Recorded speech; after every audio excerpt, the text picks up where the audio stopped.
The CFMoto NK series is one of the most popular line of bikes in the Philippines today, thanks in large part to the 400 NK, which is expressway legal. That, by the way, is the most inquired for big bike on MotoDeal.com.ph. But what if we took it a notch lower, minus 1 cylinder and about 100 cc's? Would the bike still be worth it? Well, let's find out in this episode of Beyond the Ride with a CFMoto 300 NK.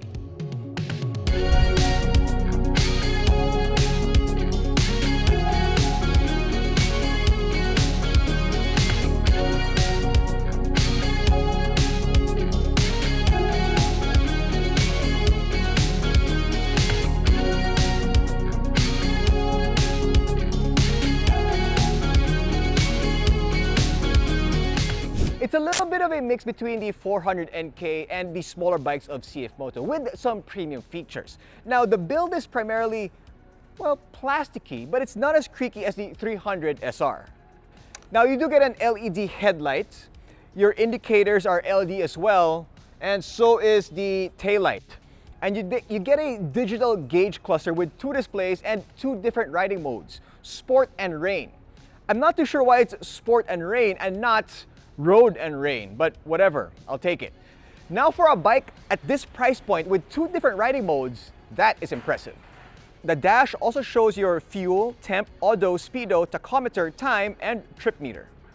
The bike is powered by a dual overhead cam 292cc single-cylinder liquid-cooled EFI engine that punches out 28 horsepower at 8,800 RPM and 25 Nm of torque at 7,200 RPM. Stopping power comes from hydraulic 292 J-Juan brakes in the front and a 220mm disc at the rear, both with ABS. Keeping bumps at bay, you get a retractable type front fork and a cantilever rear type suspension. Now the 400 NK is a little bit on the heavy side, while the 300 NK not so. With a weight of 151 kilograms, it's extremely manageable in city traffic. You got 17 inches 110 by 70 R17s up front and a 140 by 60 R17 at the rear. The switchgear feels nice and clicky. The problem though would be the placement and size of the horn button. Kind of reminds me of the XSR 155.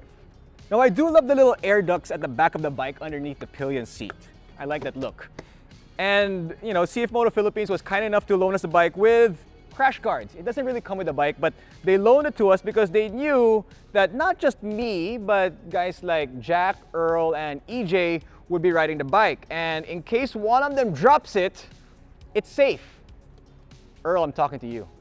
Unlike its bigger siblings, CFMoto decided to tail tidy the 300, so they took off the rear spoiler, which I prefer.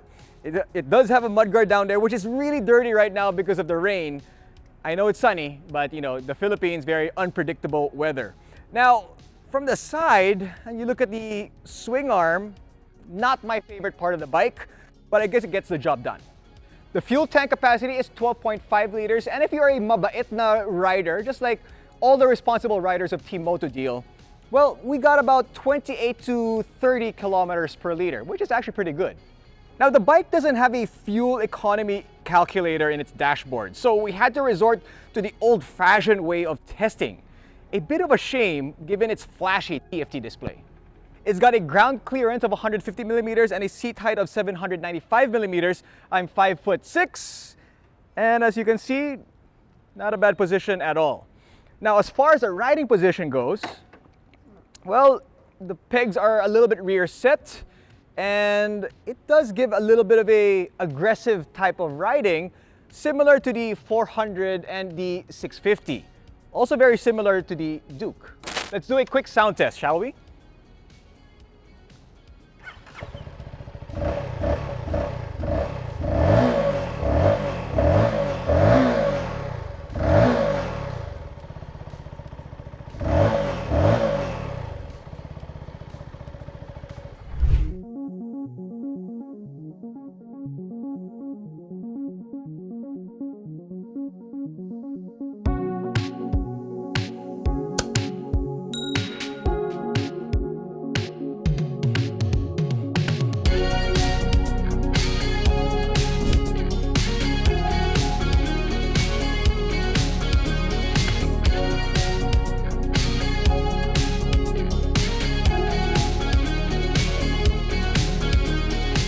So the bike has a cable actuated throttle, but there's no adjustable levers anywhere, which is kind of a little bit of a downer in my opinion. Now at about 28 horsepower, the bike does come alive in the middle of its rev range, but it does taper off close to its red line. Now the bike's eager enough to be in the middle of the RPM range. If you draw it out, it feels like the bike's being pushed a little bit too hard. Now the clutch is really light. I'm not having a hard time operating it in traffic or holding it down at the stoplight. If you let off the clutch smoothly and it bites, the bike will inch forward with little to no problem whatsoever. It does have enough torque for daily riding. While it's relatively heavy compared to some of its rivals, it doesn't feel like it once you're up and running. Now the seat height does help when you're maneuvering it in city traffic. If you feel like you're about to fall or tip over, all you gotta do is put your foot down. And siguro naman, most people will be able to put their foot down using this bike. Now going over potholes on this bike is a little bouncy. I find that it's comfortable enough, but you will feel the bumps when you're going through, or over I should say, EDSA.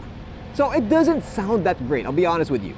Now there are some good sounding single cylinders out there, but this one is a little tiny in comparison. It needs a little bit more bass, but the induction noise is pretty good. Now even if it's a little plasticky, it does feel pretty solid. If you're not too particular about a bit of flimsiness, then you'll have no complaints here. However, the seating material is a little bit thin. On longer rides, you might find that it's not as comfortable as it looks. However, it is supportive. So if you're doing some more spirited riding, okay na okay siya.